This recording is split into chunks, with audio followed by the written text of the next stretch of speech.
سورہ آراف سے میں نے یہ ایک مطلب لیا ہے کہ اخلاق لباس کی طرح ہیں.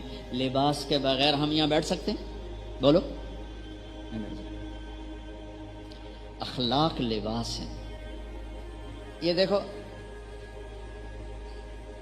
یہ میری 3 انگلیاں ہیں. میں قرآن کی کچھ آیت پڑھنے لگا ہوں.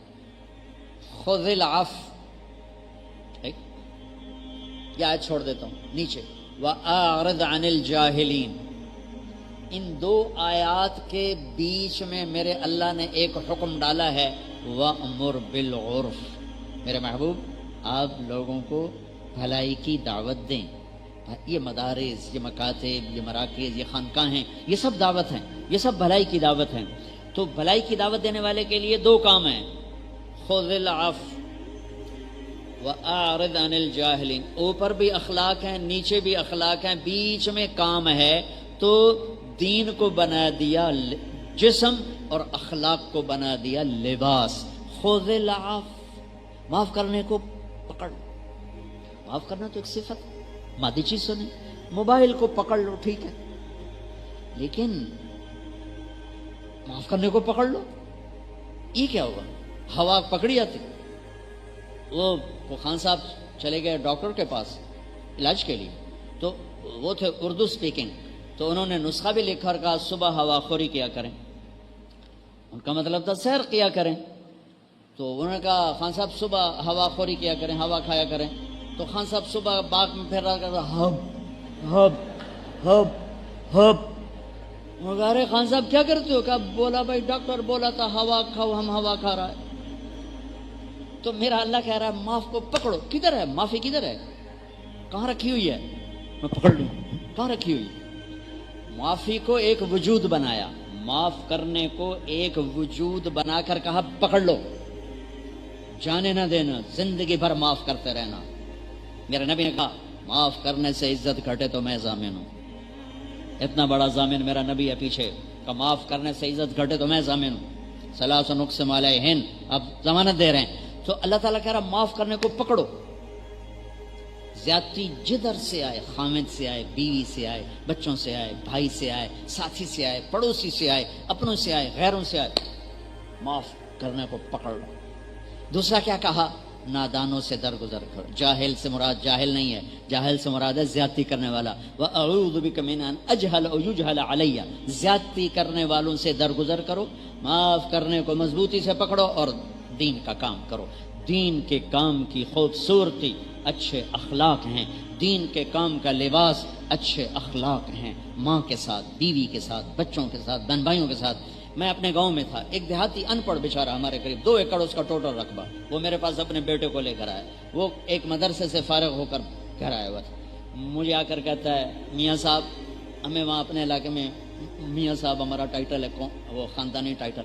مجھے کہتا ہے میاں صاحب اے جڑا میرا پتر ہے نا، یہ پڑھ جاتا ہے پر کڑیا کوئی نہیں.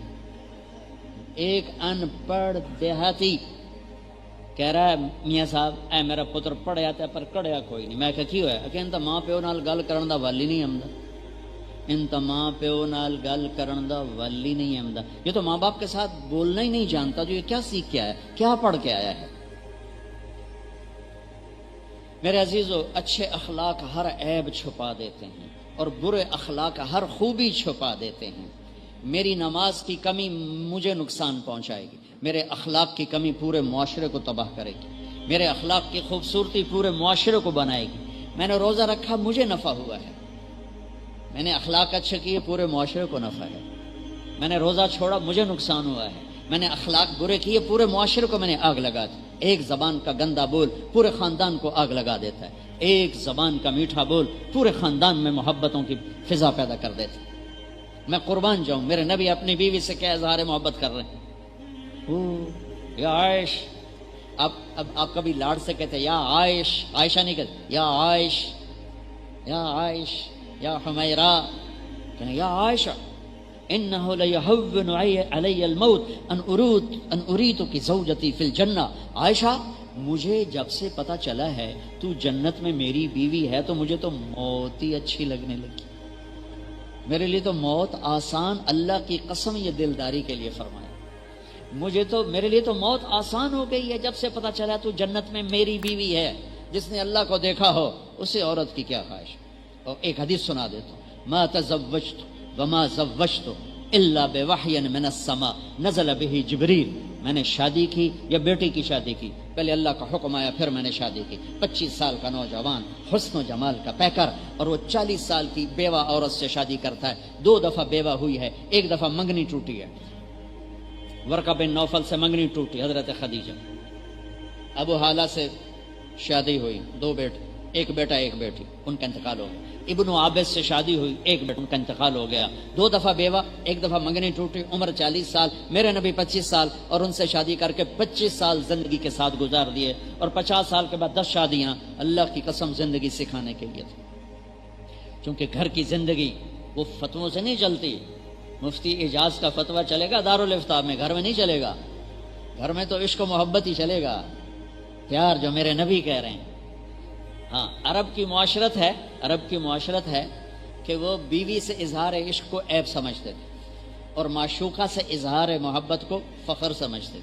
شاعری بھری پڑی ہے عشق و محبت کی, بھری پڑی ہے شاعری. متنبی اٹھا کے دے بے ابی الشموس الجانحات غواربا اللہ بسات من الحریر چلا بیبا حاولنا تفدیتی وخفنا مراقبا فوضعنا ایدیہن فوق ترائبا اور بخی الامیر هو العیون فإنه ما لا يزول ببأسه وسقائه يستأثر البطل الکمی بنظرة ويحول بین فؤاده وعزائه. بھری پڑی ہے شاعری.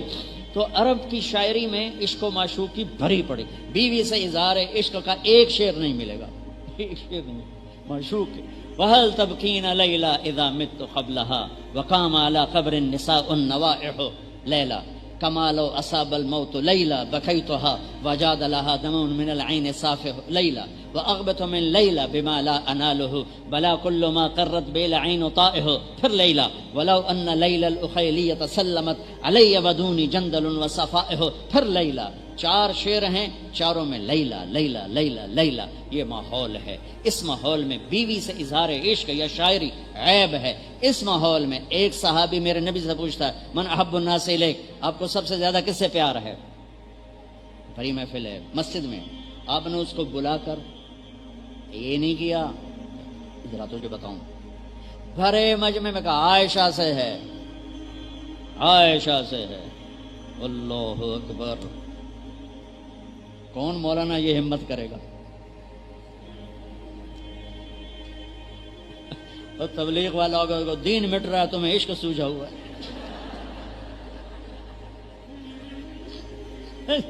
ادھر دین مٹ رہا ہے تمہیں عشق سوجھا ہوا ہے. عائشہ سے وہ تو گھبرا گئے, وہ کہنے گے یا رسول اللہ میرا مطلب ہے مردوں میں کس سے زیادہ پیار؟ تو میرے نبی نے یہ نہیں فرمایا ابو بکر سے, کہا عائشہ کے ابا سے. پورا آپریشن کر دیا اس, عائشہ کے ابا سے. آؤ عائشہ دوڑ لگائیں, صحابہ کو آگے بھیج کے دوڑ لگا رہے ہیں بیگم کے ساتھ. زاہد صاحب دوڑ لگائیں گے؟ ان سے تو دوڑا بھی نہیں جائے گا. آؤ عائشہ دوڑ لگائیں. اور اب حضرت عائشہ کہتی میں آگے نکل گئی. کوئی کئی سال گزر گئے, پھر آپ نے کہا آؤ عائشہ دوڑ لگائیں. جہاد کے سفر سے واپسی صحابہ کو آگے بھیج دیتے تھے. تو کہنے لگے ان دنوں میں موٹی ہو گئی, تبدنت کا لفظ مجھے یاد پڑا. کہا میں موٹی ہو گئی تھی تو دوڑ لگی تو اللہ کے نبی آگے نکل گئے. تو آپ نے کہا حاضی بتل کا, اب تیرا میرا معاملہ برابر ہو گیا. کیا لاڈ ہیں. جہاد کا سفر ہے اور نکارے پہ چوٹ پڑ چکی ہے, چلو. اور اما عائشہ اونٹ پہ بیٹھی ہیں اور گلے میں دیکھا ہے تو ہار نہیں ہے. تو انہوں نے کہا میرا تو ہار نہیں, میں تو نہیں جاتی, جب تک میرا ہار نہیں ملے گا میں تو نہیں جاتی. تو میرے نبی کہتے تجھے ہار کے پڑی, اللہ کے راستے کا سفر ہے, چل. ایسی فضول باتیں نہیں کیا کرتے. دین مٹ رہا ہے, جیسے ہمارے یہ زیادہ جن کو خشکی ہو جاتی ہے نا ایسی باتیں کرتے. آپ نے سب کو ہار ڈھونڈنے میں لگا تھی.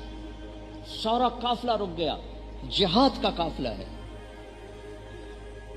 قربان جاؤں, سبحان اللہ. میں ویسے ہاتھ جوڑ کے اہل مدارس فقہ فقہ فقہ فقہ فقہ, اہل ذکر مراقبے ذکر مراقبے ذکر مراقبے ذکر, اہل تبلیغ نکلو نکلو نکلو نکلو. اور بھی دکھ ہیں زمانے میں محبت کے سوا، راحتیں اور بھی ہیں وصل کی راحت کے سوا۔ کوئی زندگی تو سمجھاتا کہ گھر کی زندگی مراقبے سے نہیں چلتی، فقہ سے نہیں چلتی، تبلیغ کے سفروں سے نہیں چلتی، گھر کی زندگی میرے نبی کے اخلاق سے چلتی، میرے نبی کے طور طریقوں سے چلتی۔ سورا مجمع ہار ڈھونڈ رہا ہے اور ہار نہیں مل رہا۔ عشاء تک تو پانی تھا، پھر تو تلاش بھی ختم ہو گئی، اب فجر کا وقت آ گیا تو اب صحابہ نے ابو بکر کو دھر لیا، تیری بیٹی کی وجہ سے اب نماز خراب ہوگی، پانی کوئی نہیں، وضو کہاں سے کریں گے؟ اور ابو بکر رضی اللہ عنہ کو جو سنائی وہ غصے میں چلے گئے آگے نبی خیمے میں، آگے حضرت عائشہ رضی اللہ عنہ کہ گود میں اللہ کے نبی سوئے ہوئے۔ اب وہ تو باپ ہیں تو ڈانٹ سکتے ہیں، لیکن ڈانٹیں تو اٹھ جائیں گے اللہ کے نبی، تو اب وہ غصے کا اظہار کر رہے ہیں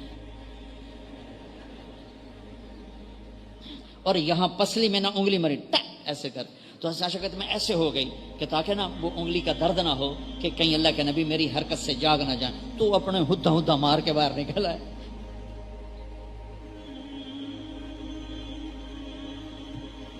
آنکھ کھلی اللہ کے نبی کی، یا رسول اللہ پانی کوئی نہیں، نماز پڑھنی ہے، تو میرے رب کا قرآن آ گیا،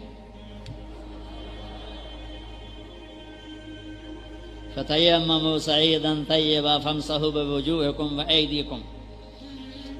تو پہلے جو لڑ رہے تھے نا وہی کہنے لگے، سعد بن عبادہ، ابو بکر تیرے گھر کی یہ پہلی برکت نہیں، اس سے پہلے بھی بڑی برکتیں ہم پر آئی ہیں، آج یہ نئی برکت آ گئی ہے، تیمم آ گیا۔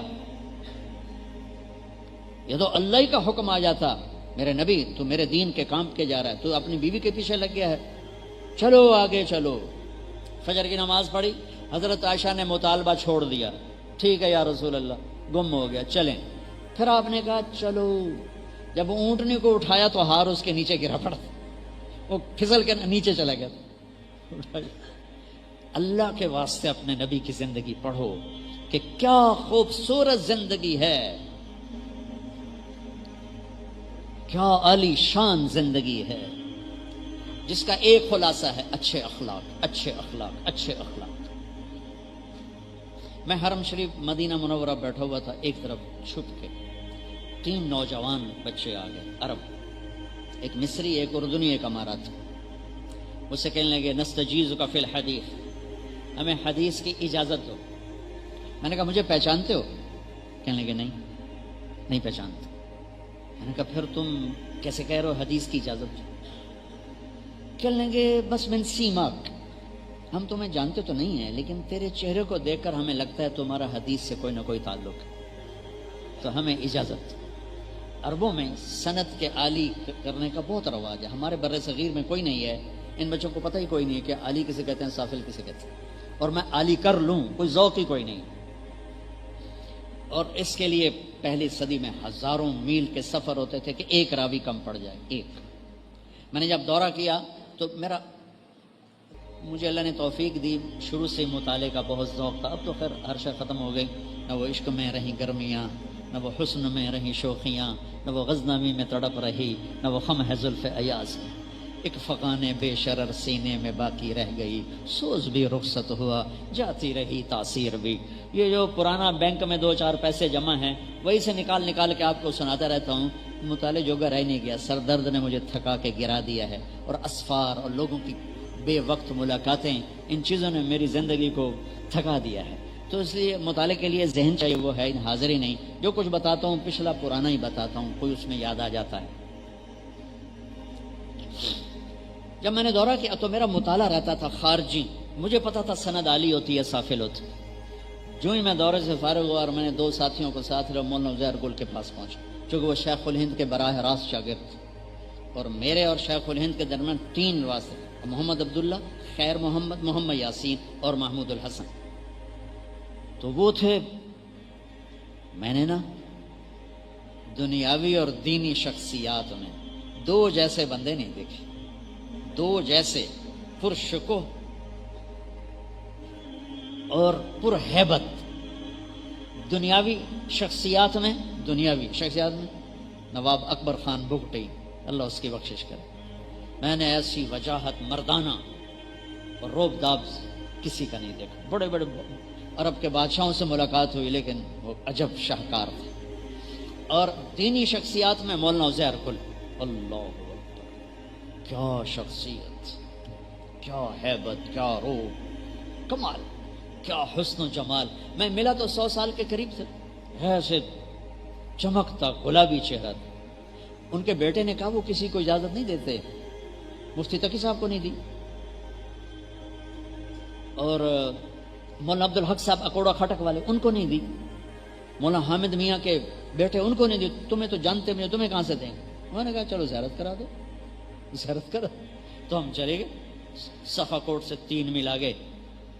وہ جب اندر آئے تو مجھے لگا جیسے پتہ نہیں کیا شخصیت اندر آ گئی. اتنا لمبا، 6 فٹ سے لمبا قد، اتنا ہی ڈانڈا. آگے بیٹھ گئے. کون ہو؟ یہ طالب علم ہے. میرے پاس کیا لینے آئے ہو؟ پسند نہیں کرتے تھے ملنا میں. کہا جی ہم نے رائمنڈ میں پڑھا ہے، جامعہ رشیدیہ سے دورہ کیا ہے ساہیوال، آپ سے حدیث کی اجازت لینے آئے. وہ ایک دم اچھل پڑے، اس میں جلال میں آ گئے. کیوں آئے ہو میرے پاس؟ میرے پاس کون سا علم ہے؟ جس کے پاس ہوتا ہے وہ کہتا نہیں ہے، جس کے پاس نہیں ہوتا کہتا ہم علماء ہیں. ہم علماء ہیں. یہ نکے نکے بچے کہیں گے ہم علماء ہیں. تو وہ تو غصے میں آ، جلال میں آ. بیچ میں ایک جملہ بول گیا، زبانی اجازت کا کوئی اعتبار نہیں ہوتا، اللہ نے ہمارے لیے بلوایا. اچھا، سناٹا چھا گیا. ان کے بیٹے بھی کھڑے تھے، انہوں نے ہمیں یوں کیا، بولنا میرے دونوں ساتھیوں نے ہمیں یوں کیا. پھر بولو. میں نے کہا چلو ٹھیک ہے، 1-2 ڈنڈے ہی کھا لیں گے، کیا ہے؟ میں نے کہا حضرت زبانی کی بات نہیں ہے، ہمارے پاس کتاب ہے، اجازت ہو تو پڑھ کے سنا دیں. تو انہوں نے نا ڈنڈا یہاں رکھا ہوا تھا، یہاں انہوں نے ہلایا تو میں کہہ رہا آیا تیرے سیرے سے. انہوں نے یہاں سے نہ یہاں رکھ لیا. یہ ایسے ہو گیا، ایسے.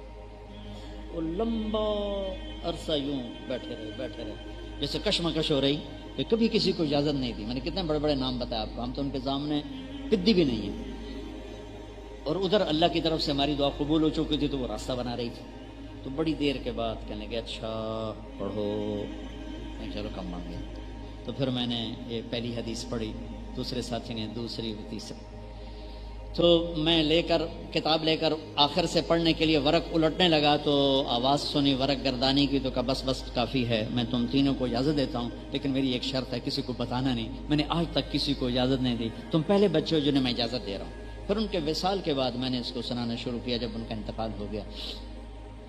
تو وہ کہنے لگے حدیث کی اجازت. تو اس طرح میرے شیخ الہند اور میرے درمیان ایک واسطہ. ویسے محمد عبداللہ، خیر محمد یاسین، محمود الحسن، ٹھیک. اب کیسے ہے؟ عزیر گل، محمود الحسن، محمد قاسم، عبد الغنی، محمد اسحاق، عبد العزیز، ولی اللہ، ابو طاہر مدنی، ابراہیم کردی، احمد الکشاشی، ابو المواہب شناوی، ابو یحییٰ انصاری، ابن حجر الاسقلانی، ابراہیم بن احمد التنوخی، احمد بن ابی طالب الحجار، حسین بن مبارک الزبیدی، عبد الاول بن عیسیٰ الحروی، عبد الرحمن بن مظفر الداودی، عبداللہ بن احمد السرخسی، محمد بن یوسف الفربری اور محمد بن اسماعیل البخاری. تو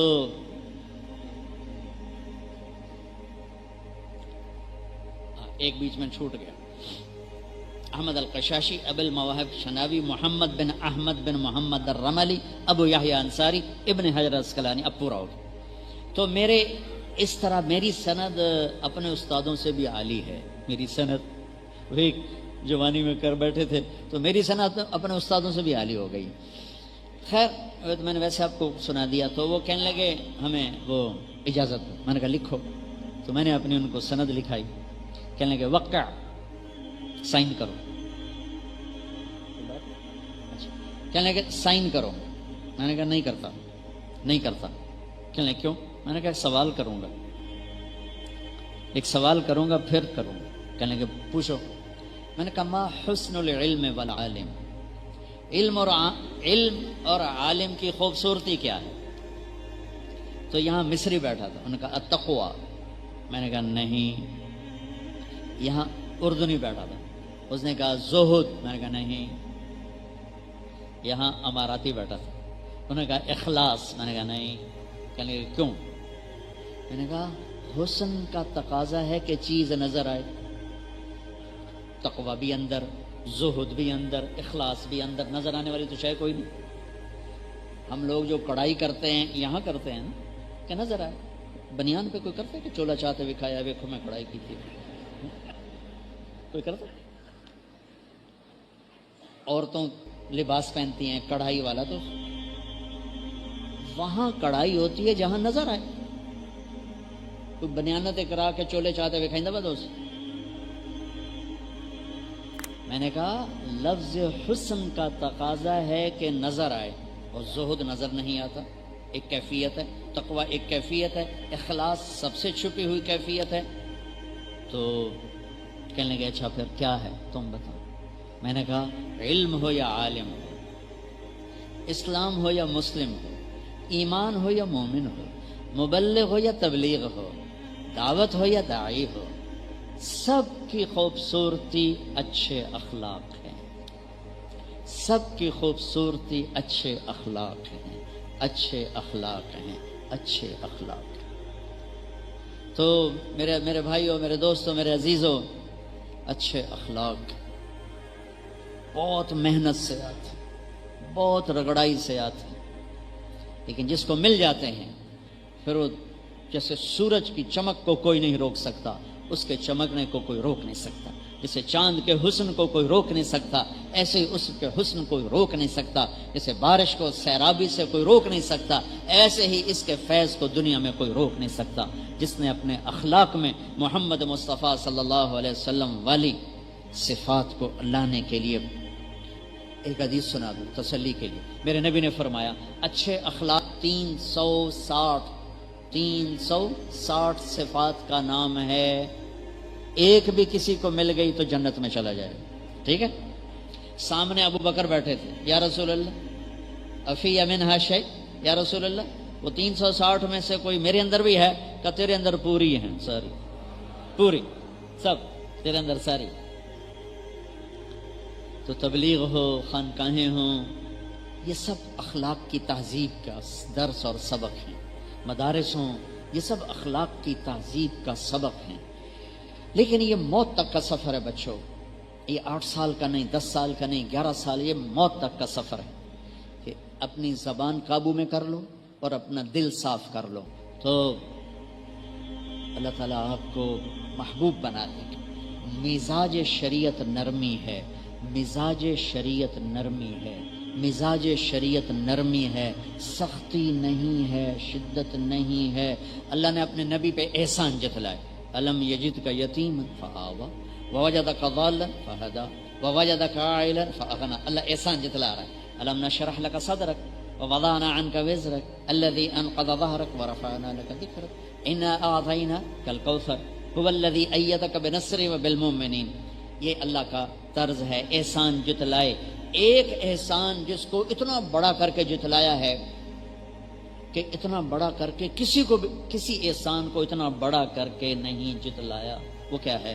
وہ ہے میرے نبی کی نرمی کا، فَبِمَا رَحْمَةٍ مِّنَ اللَّهِ فَبِمَا رَحْمَةٍ مِّنَ اللَّهِ لِنْتَ لَهُمْ۔ میرے محبوب، تیرے رب کی بہت بڑی رحمت آئی اور آپ کے نرم ہو گئے، آپ نرم ہو گئے۔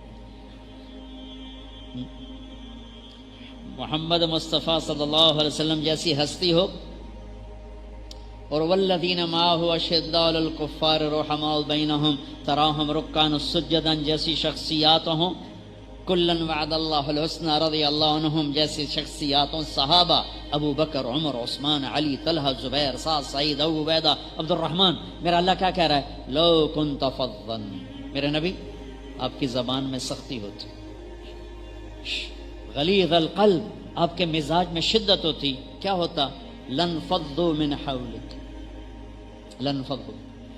یہ نہیں کہا ترکو کا، یہ نہیں کہا فارقو کا، یہ نہیں کہا ابتدعوا عنک، کیا کہا؟ لن فضوا۔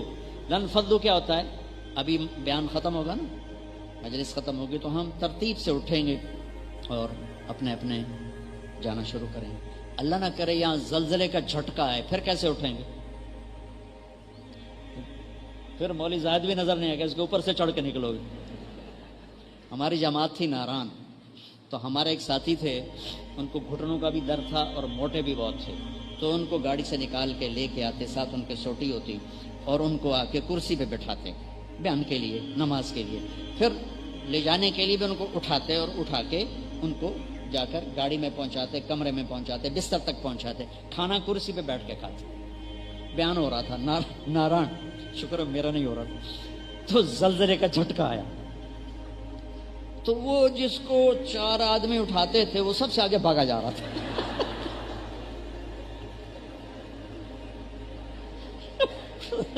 کرنٹ لگا، وہ سب سے آگے بھاگا جا رہا تھا۔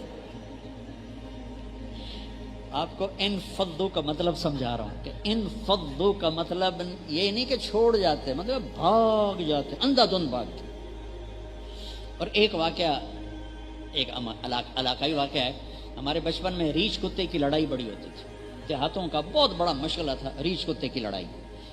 تو ہمارے پڑوسی ذمہ دار ہیں سنپال راجپوتوں کی ایک شاخ، اس میں ایک مار پلوان تھے جن کا وزن صرف 8 من تھا، 8 من۔ وہ میرے ابا جی کے کلاس فیلو تھے، تو ان کو 2 آدمی اٹھاتے تھے، 2 بٹھاتے تھے، 2 ہی لے کے چلتے تھے۔ تو اب ریچھ کتے کی لڑائی ایسی ہوتی تھی کہ کوئی نہیں اس میں پیچھے ہٹتا، سب ٹھٹھ لگے ہوتے تھے۔ ریچھ 2 قسم کے ہوتے تھے لڑنے والے، ایک ریچھ کھڑا ہو کے لڑتا تھا کتوں سے، جو آیا تھپڑ مار دو تھپڑ۔ بعض ریچھ ہوتے تھے وہ دوڑتے دوڑتے لڑتے تھے، وہ بھاگ رہے ہوتے تھے کتوں سے، اور تھپڑ مارا آگے چلے گئے، تھپڑ مارا آگے چلے گئے۔ یہ بھاگنے والے ریچھ عام طور پہ جیت جاتے تھے، اور کھڑے ہو کے لڑنے والے ریچھ عام طور پہ گر جاتے تھے کتوں سے۔ بعض اوقات ایسا ہوتا تھا کہ ریچھ نے جو زور لگا تو رسا ٹوٹ جاتا تھا، کہ بہت کم ہوتا تھا لیکن ہو جاتا تھا۔ تو اب ریچھ کتے کی لڑائی ہے، مار پہلوان کو 4 آدمی، لنفضوا کا مطلب بتا رہا ہوں، لنفضوا، اس کو 4 آدمیوں نے کرسی پہ بٹھایا۔ مقابلہ شروع ہوا تو ریچھ تھا بھاگنے والا، تو جب کتوں نے اس کو پکڑا ادھر سے ادھر سے، اس نے جو مارا سر اور رسا ٹوٹ گیا، وہ بھاگا تو سیدھا مار پلوان کی طرف۔ تو مار پلوان نے پہلے یوں دیکھا، وہ تا میرو تے عمدہ ہے، تو انہوں نے جو لگائی چھلانگ، وہ جس کو 4 اٹھاتے تھے نا، بھاگا، پیچھے گھر تھا پردہ دار سیدوں کا، وہ اندر گھسنے لگا۔ لوگوں نے کہا سیدہ دا گھر ہے، سیدہ دا کہ مگر ریچھ سر پڑیندا ہے تے انہاں نوں پردے دی پئی ہوئی ہے۔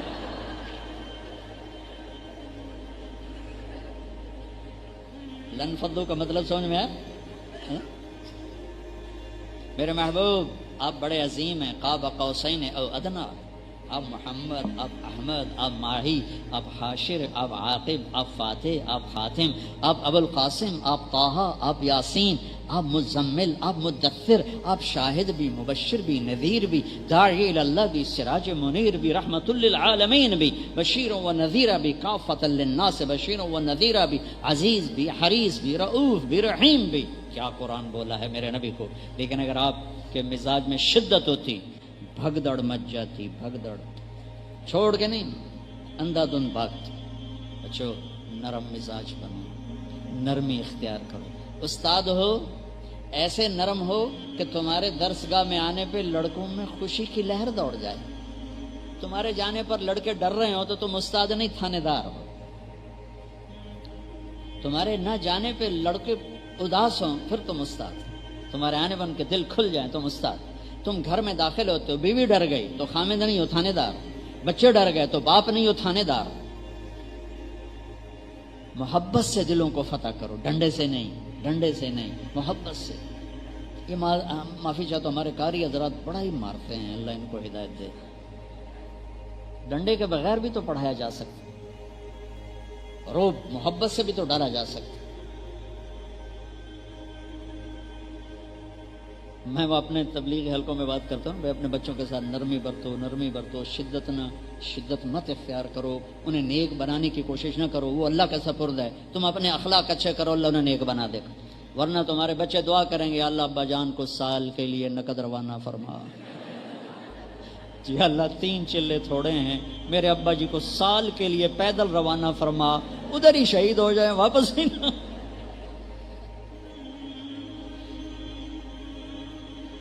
پیر صاحب ہیں، خانقاہی پیر ہیں، اور وہ سارے ان کے سامنے بت بن کے بیٹھے ہوئے ہیں۔ یہ اتنی محبت دو کہ وہ تمہارا غلام ہو جائے، اتنا پیار دو کہ تم ان کو محبت کی رسی میں باندھ دو۔ یہ میرے نبی نے کر کے دکھایا ہے، یہ میرے نبی نے کر کے۔ چھوٹے بچوں سے کھیل رہے ہیں، حسن حسین سے کشتی کر رہے ہیں، حسن حسین سے کشتی کر رہے ہیں، حسن حسین کی کشتی کروا رہے ہیں، اور حسین اور حسن کی کشتی ہو رہی، اور حسین چھوٹے تھے نا، وہ ذرا کمزور پڑ رہے تھے، تو اللہ کے نبی ان کو تھاپڑا مارا، شاباش حسین، شاباش حسین، شاباش، یہی ہے حسین۔ از فاطمہ کہنے لگی یا رسول اللہ آپ ساری شاباش حسین کو دے رہے ہیں، کوئی حسن کو بھی دے دیں۔ تو آپ نے کہا فاطمہ یہ جبریل میرے پاس کھڑا ہوا حسین کو شاباش دے رہا ہے، میں بھی حسین کو شاباش دے رہا ہوں۔ اور یہاں پاؤں پہ کھڑا کیا ہوا ہے حسن کو، کبھی حسین، کبھی حسن، کبھی حسین، اور ان کو یوں جھولا دے رہے ہیں، ایسے جھولا دے رہے ہیں۔ پھر کہہ رہے ہیں اسعد المرتقی، اوپر چڑھ بچہ، پہاڑ پہ چڑھ، وہ بچہ ایسے ایسے آتا ہے، یہاں یہاں یہاں یہاں یہاں یہاں، آپ جب وہ یہاں تھے تو آپ یوں ہو جاتے، اور اوپر آؤ اور اوپر آؤ، ایک یہاں تک پہنچا دیا، اور دونوں ہاتھ پکڑ کے اوپر کر کے بوسہ لے کر کہا اللہ میں ان سے پیار کرتا ہوں، تو بھی ان سے پیار فرما۔ یہ ہے میرے نبی کی زندگی۔ حسن آپ کے اوپر کھیل رہے تھے، آپ کا چادر تھی یا کرتا تھا، پیٹ ننگا تھا، تو انہوں نے ناف کو دیکھو اس میں پیشاب کر دیا، میرے نبی نے حرکت نہیں کی، وہیں ایسے دم ایسے ساکت ہو۔ مجھے یاد نہیں، میرے بچے نے میرے بازو پر بیٹھے پیشاب کی حرکت کی، اور میں نے اس کو بٹھائے رکھا، میں نے فوراً پیچھے کر دیا، فوراً چارپائی پہ ڈال دیا، فوراً نیچے ڈال دیا، وہ پیشاب کر رہا ہے۔ میں قربان جاؤں اس پاک پاکیزہ ہستی پر۔ خیر اوپر بیٹھنے والا بھی پاک پاکیزہ ہے، وہ بھی حسن ہے۔ تو انہوں نے پیشاب کیا، ایسے بیٹھے، ایسے لیٹے رہے۔ جب پورا پیشاب کر کے فارغ ہوئے، پھر اٹھ کے ان کو بٹھا کر اپنے اوپر پانی ڈال لیا۔ یہ میرے نبی کی زندگی ہے۔ حسن کے ساتھ کھیل رہے ہیں، کیسے کھیل رہے ہیں، ان کو سامنے سے زبان دکھاتے ہیں، تو حضرت حسن یوں جھپٹا مارتے ہیں تو آپ زبان اندر کر لیتے ہیں،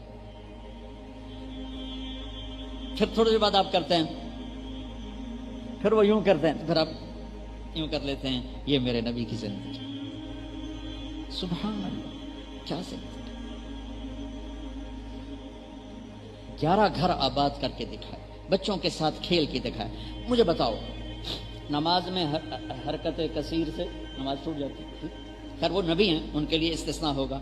آپ ظہر یا عصر کی نماز پڑھا رہے ہیں، اور حضرت امامہ زینب کی بیٹی کو یہاں نہیں بٹھایا ہوا، یہاں بٹھایا ہوا، یہاں کندھے پر بٹھایا ہوا ہے۔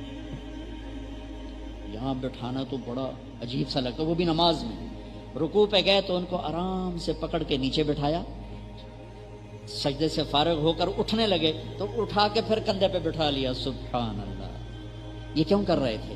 عربوں میں بچوں سے پیار کرنے کا رواج نہیں تھا، بچوں سے وہ تو بچیوں کو زندہ دفن کرتے تھے، تو آپ نے امامہ کو یہاں بٹھا کے اپنی محبت دکھائی، اور بچوں کو پیار نہیں کرتے تھے تو نماز کے اندر ان کو بٹھا کے پیار کرنا سکھایا۔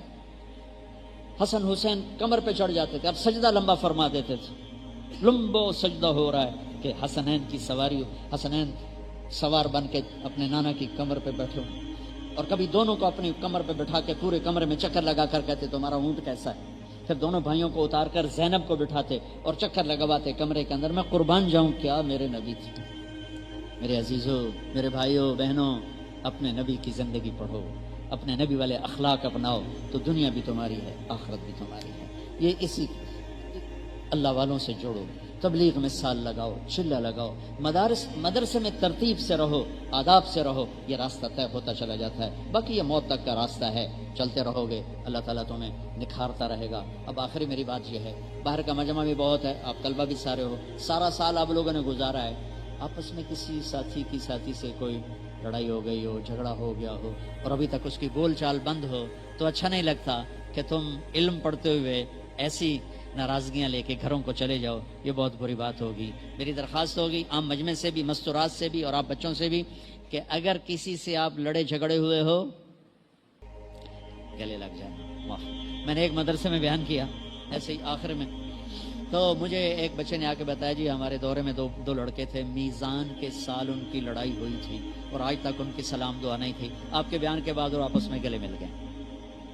تو میں چاہتا ہوں کہ کوئی طالب علم، کوئی آئے ہو جتنا مجمع ہے، اگر کسی سے ناراض ہے تو صلح کرو، خاص طور پر بیوی سے ناراضگی ہے تو فوری صلح کرو کہ میاں بیوی جب لڑ کے صلح کرتے ہیں اللہ ان کے پچھلے سارے گناہ معاف کر دیتے ہیں۔ اور اللہ کو بہت پسند ہے خاوند اور بیوی کی محبت، اللہ کو انتہائی پسند ہے یہ تعلق۔ تو میری آپ سب سے گزارش ہے کہ جس سے بھی لڑے ہوئے ہو صلح کر۔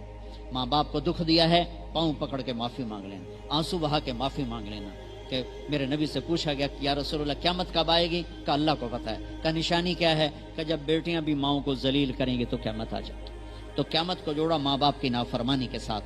تو میرے بھائیو بہنوں، میرے عزیزو، ہر رشتے کو پانی لگاؤ میٹھے اخلاق، اچھے اخلاق کے ساتھ۔ اللہ تعالیٰ آپ کے سفر کو مبارک فرمائے۔ اب میری گزارش ہوگی کہ فارغ ہونے کے بعد آپ سال لگا لیں تو آپ کو بہت فائدہ ہوگا، اور نچلے درجات والے بچے چیلا لگا لیں۔ جو باہر سے مجمع آیا ہوا ہے 4 مہینے کی نیت کر لے، اور پھر جتنا بھی وقت وہ آسانی سے لگا سکتا ہے لگا لے گا تو انشاءاللہ اس کا بہت فائدہ ہوگا۔ اللہ تعالیٰ آپ کا یہ علم کا سفر قبول فرمائے، اس ادارے کو قبول فرمائے اور اس کو کامیابیوں سے نوازے۔ السلام علیکم۔